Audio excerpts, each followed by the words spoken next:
So you've decided to lime wash your home, but you're not quite sure where to start. We are going to tell you everything you need to know about lime washing your home and doing it confidently. 3, 2, 1 second. Someone's calling. Yeah, you can do it. Lime wash it. Yep. Okay, let me hang up this phone.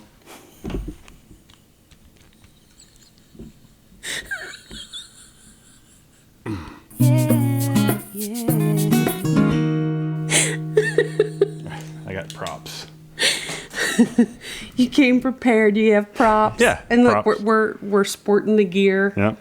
So if you don't know, we are huge fans of the company Roma Bio Paints, which let's start with the very top thing. It's okay that you mispronounce it. Everyone does. Everyone does, but if you want to know how to pronounce it, it is called Roma Bio. Roma from where it comes from in Italy, and bio because it is an earth-friendly product. So hopefully that'll help you remember the pronunciation. But we are huge fans of Roma Bio products. We use them exclusively in our home. We have lime washed 2 homes, and then after lime washing the second home, that spurred you to become a Roma Bio Pro, where he goes and applies either the classical lime wash or the masonry flat to people's exterior brick. So it is... I've learned a lot. We are all in. Yes. We love this company, and we are proud to be brand ambassadors to help represent something that we believe so much in. Yeah. So we're totally team Romabio. Romabio. We're totally team Romabio. Rambo. Well, I've heard it all. We have. Rababio? How do you say it? Like, ma'am, I'm sorry, I can't do your house. No, I'm just kidding. I will definitely do your house. Of course. So we've done multiple blog posts about some of the lime wash processes that we've done. We've also lime slurried a brick fireplace. So we do have a lot of blog posts on our website talking about the process, but we still get asked tons of questions. So we thought, let's do a rundown of our most commonly asked questions, and we can put it into this podcast. And hopefully this will help you if you are trying to decide whether or not to lime wash your home. All right. So what's the difference between, this is something people ask, whitewash, lime wash? Is there a difference? Oh, and then you've also got German schmear. German schmear. What's the difference? Okay. So that's pretty simple. So whitewash is basically when someone takes latex paint and waters it down, and you don't get a very pretty look. It's not able to be distressed. Once it's on there, it's on there. So That's not one of those situations that I run into when someone tells me, well, my contractor said they can whitewash my house. And I'm always like, whoa. Don't let them do that. Right. Ask them what they are using. And if it's not, if it's not a lime wash product that is meant for brick, right, then I tell them to hold off. That's right. But so don't fall for that. That would be number one. It's you can't water down latex. You shouldn't water down latex. That's a better way to put it. And apply it to your home. Very, very bad. So because why is latex is bad for your home? That's right. Because it's like, I always say, it's like wrapping your house in a balloon. Or saran wrap. Yeah. And none of the moisture can escape from the brick. And so it's going to lead to problems. Well, that's how I found Roma Bio in the first place, because our brick in our Tennessee home was so ugly. And I wanted to update it, but I was worried about moisture problems, because I know that brick is put on the exterior of homes to help wick the moisture away from the home. So my thought is, if I'm wrapping it in latex, which is basically a saran wrap around the house, then where is that moisture going to go? If it can't go out, then it's going to go in. And so it just freaked me out. So that's why I started researching about the product in the first place. And then I was also, that was when German schmear was really big, and we did consider German schmear, but that is taking mortar and actually rubbing it on the face of the brick, which it can be beautiful, but it is a very time-consuming process. And Limewash is meant to get a very, very similar look Yeah.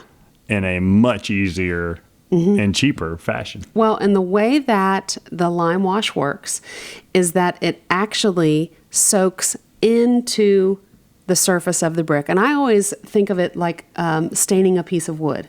You know, you can paint a piece of wood and the paint just stays on top, and then you can scrape it away and the raw wood is there. When you stain a piece of wood, it actually soaks into the wood. And so removing it, you do have to do a little bit more extensive sanding in order to remove that layer of stain. So I think that's how that calcification process works. And then through that allows it to actually repel the moisture and allow the brick to continue to breathe, which is better for your home. Usually the follow-up question is, well, then Limewash must be more expensive than paint. And it's really not. No. When you kind of compare everything. Especially if you go with a quality paint. Like have y'all bought paint recently? It's not cheap. So, and you, if you're going to paint brick with paint, you're going to want a nice quality paint. So, and when you make those side by side comparisons, Limewash is very comparable. And then you have to consider in the long run, if you've bought a only slightly cheaper latex paint to paint your brick, and we're talking like minuscule, if not exactly the same amount of money. Yeah. What happens in 10 years when it's the It'll moisture has flake and peel. trapped? So Limewash is the way to go for painting your brick. So another question we get is, can you tint Roma Bio Classico Limewash? And the answer is absolutely. Yes. With one exception, it is a white base. So the base of the lime is their Bianco white, which is a very pure, stark white. So when you are tinting paints, you either get a white-based paint or a translucent-based paint, depending on the color that you're tinting it to. Darker colors have a translucent base. So if you're wanting like a charcoal or a navy, it's not going to work. You are limited to lighter colors that would be tintable in a white base. But that is a huge array of colors. You don't have to use just the 7 Classico colors that they offer. You've done lots of custom tints that have turned out just gorgeous. And one side note I'd like to mention to everyone out there that seems to stress over getting the perfect white color. Yeah. After painting so many houses, it's just kind of white. Yeah. For the most part. So it's okay. You're not going to ruin your house. Right. And I have seen folks put 9, 10, 11 whites on the outside of their home, and it just confuses matters. Yeah. And they end up picking one because they're like, well, I guess I'll go with that one. And then they get it on there, and it's beautiful. Yeah. Well, and I think that if you can narrow it down, there are 3 tones that you can go with. You can go with a warm tone, which is creamy. If you think of like an old, warm, like almost a buttery white. Butter. Yeah. Anything warm toned. Then you also have the cool tones, which that is, they have bluer undertones. Cold butter. No. But then right in the middle, you have a neutral, which is a mixture of both. So if you're going to swatch, just choose a warm, a cool, and a neutral. Most likely you're going to go with the neutral tone because that has a little bit more longevity. But instead of confusing yourself with 15, 20 different colors, just narrow it down to maybe 3. And that would make your decision process that much easier. Yeah. I always tell my customers to just give it a couple of days. We can remove it with a pressure washer if we need to. Yeah. And if they feel like, nope, it's not the right color, we can change it before we get too far into it. But I would say nearly 100% of the time, I've never had to change a color in the middle. Everyone has been happy at the end. Yeah. So I'm just learning from them to go, I see how we stress about these small things. And it turns out it's not that big of a deal. It's going to be great. Well, and bottom line, it's scary to paint your brick. Yeah, I get it. Yeah, when you go from colored brick to a completely different tone, that is a scary first step. But it's kind of like any DIY. You've got to just make that first step to say, okay, we could do it. This is what I'm dreaming of. Well, the other thing that those initial steps of freak out that I see is, oh no, what's the color? And then 2, is it going to be really bright? I don't want it to be too bright. And I'm like, well, I got news for you. You're painting your house white, it's going to be bright. But if you distress it more and reveal some of that brick underneath, that takes that starkness away. You can control that, but you got to get it in your mind that it's going to be totally different. Here's how I explain it. You can walk down your sidewalk or walk in front of your house, and your house is, say, in your peripheral vision, and you kind of don't notice it. It sort of blends in. Once you get the lime wash on there, suddenly it's like, hello, you can see it. And it'll be going, hello, I'm beautiful, but look at me. Then you're going to want to look at it and notice it and not just ignore that old red and brown brick house over That's there, right. So when I'm asked how long the finish is going to last, I assure them that it's going to last a long time. But here's the trade-off. It depends on a lot of things. It depends on the weather. Depends on how much water is bouncing up on the house and how much earth, if it's a retaining wall, how much earth it's holding back. Is it super moist all the time? Do you get sideways rain a lot? Or is there a sprinkler pointing one right at sprinkler. that spot? Yeah, so that stuff, lime wash, remember, is meant to distress over time. Now, that doesn't mean that when it rains that it's going to rinse off your house. It will not. So in that case, it can last for a decade or more easily. And the places that you're going to see that it doesn't last are your retaining walls, your porches, your steps, and like maybe around the bottom, couple of feet of your home where you might have rainwater bounce off, or the water constantly pours around, or the earth settles. That's what I was going to say, because it may not even be that the lime wash has worn away. It might be that erosion has happened and more earth has moved away. Yeah. So take our house, for instance. It's been painted for about 5 years, and it literally looks the same. It looks the same as it did when we painted it. Yeah. And we've had to touch up our front porch steps and the surround area, and then the retaining wall. And that's so what you have to realize is your house is turning into a canvas for a beautiful art project. Yeah. And this is art, okay? So it's not regular house painting where it's just, I want this to last 30 years. It's like, well, it's going to stick to your brick forever. But if something is constantly attacking it, then it's going to eventually rinse away. So have confidence that it's going to last, but also leave room that there's going to be a need for touch-ups, which happens with regular paint. Yeah. So there's no difference. It's super easy to touch up. And it's very easy to touch up. And the trade-off is I have a custom paint job on my house that no one else has. Yeah. How many houses have you done? Like 30, 40? Yeah. And like every home is different. Yeah. It doesn't look the same.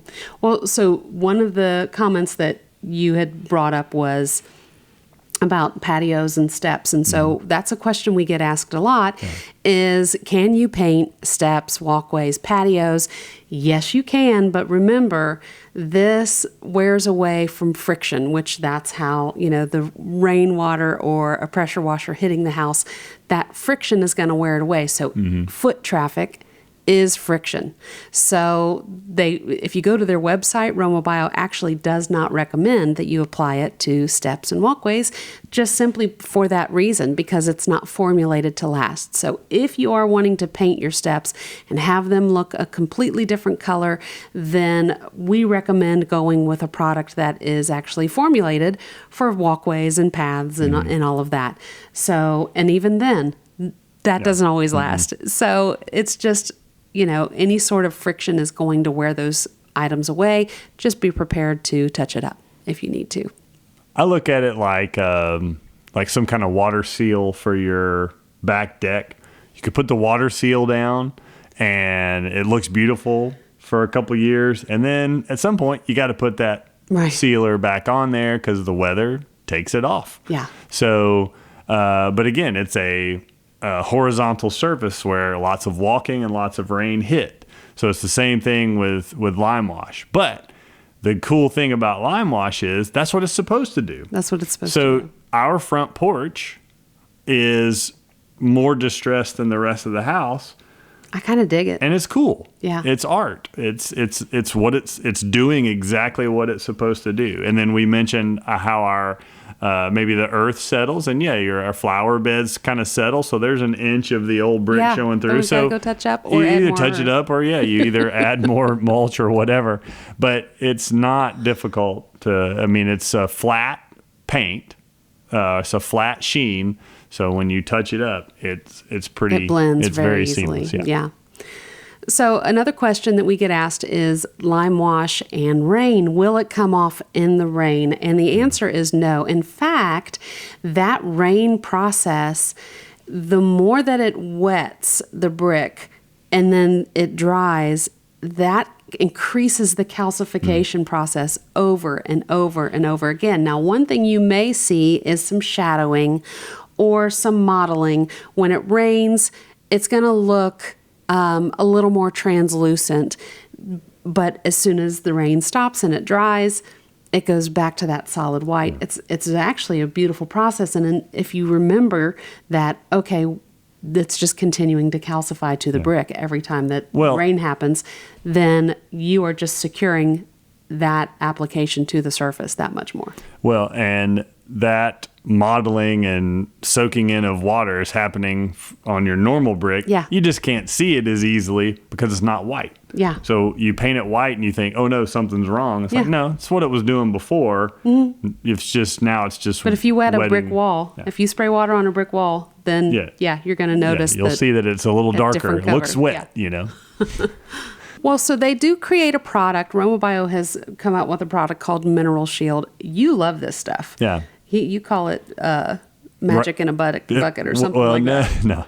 I call it Rain-X for brick. Rain-X for brick. That's what he calls it. Because, when you coat something in Rain-X and then you pour water on it, it beads up and it falls away and doesn't soak in. And so that's exactly what this Mineral Shield coating, once you apply it, and you just apply it with a pump sprayer. Yeah. And you can apply it to your porch, your retaining wall, and you can apply it to the entire house. But if you're kind of more concerned about more trouble areas, then you could just maybe go around 3 or 4 feet of the perimeter of the house. Or if you have rain and that shadowing effect is happening and you don't like it, just apply the Mineral Shield, and then that will help that shadowing process from showing up when it rains. And the Mineral Shield doesn't add any sheen to it. It's clear. You don't even know it's there. The house looks exactly like it does on a sunny day all the time. Yeah. And it's a great product. The other added benefit to the Mineral Shield is that it helps prevent some of that wear off as quickly. Yeah. It'll be something you'll have to apply later down the road too. If you touch up again, apply more of that. It lessens how often you're supposed to touch up. Yeah. Now, does lime wash stain? Yes. We try to tell the homeowner, look, you've got red clay that is exposed, that if it rains, it's going to bounce up. It stains the brick. You just can't tell that it stains the brick. We can tell because we pressure wash it before we apply the lime wash. So we always recommend either put some sort of ground cover. You can get the fabric that prevents weeds. You can get hay. You can get mulch.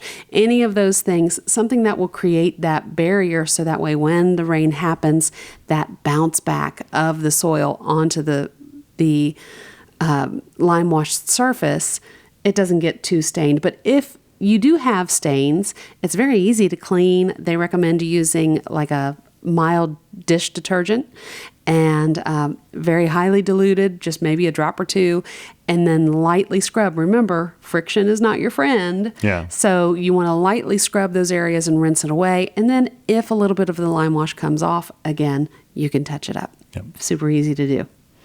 I also have news for you. Nothing on your house is ever going to be perfect. Nope. That same dirt is splashing up on your unpainted brick right now. And if you've got the red clay, you'll probably see a nice orange halo around the bottom of your house. You're going to see that whether it's painted or unpainted. So yeah, this is a beautiful transformation that your house will go through. And yes, there is some maintenance involved, just like everything else. Yeah. So let's talk about some of the supplies you're going to need to start this project. So a bucket and a brush will help. Yes. They have a fantastic masonry brush that holds a great amount of the lime wash. And in one swipe, it'll cover about 3 bricks. 3 bricks tall. Tall, yeah. It'll cover that. And it's very easy to use and makes a really smooth, beautiful finish. They have a smaller version. Yeah. And that would be perfect for like a fireplace if you're working on the inside. Yeah. But I like to use any other brush also works. I like to get Chinex bristles, the extra stiff Chinex. Yeah, they last longer. Yeah, because when you're putting the hairs against the brick, they chew it up pretty easily, and the Chinex lasts and doesn't fray out as much. So those are very. And the same with the Roma Bio brush. Those bristles. That's what you need to use. But if you don't have one of those, then definitely get a. You've Chinex. got one Roma Bio brush that I think we're finally going to retire this year. And when we held it side by side with the original, it's like just a little bit lower. Got a but I mean, haircut. it took 3 years for it to wear down. Yeah. So I mean, that's 30 houses, and we're finally like, okay, it's time to. I think it's time to get a new one. Yeah. But there's another supply that I love, a few that I love that you use. One is a plastic scraper that he uses to scrape all of the material, the excess material from the side of the bucket, because you do have to measure this product. It comes concentrate, so you have to make sure to add water. So when you're wanting to make sure that you get a proper, true dilution, you want to make sure that you have everything from your measured container out. That's right. So it kind of acts as a spatula, which that's another material, is to have either some sort of cup or bucket that has the measurements on the side. That way, when you are making your dilution, the math is already done for you. And all you have to do is fill up to a line and then add half the amount of water, and then it's good to go. Have something to stir with. If you got a drill, go get one of those paddle bits and stick that on the end of the drill and make your life much easier than trying to do it by hand, because the stuff's pretty thick and it would be a little cramp. Having to do it by hand. Better to let the machines do that. So it's worth a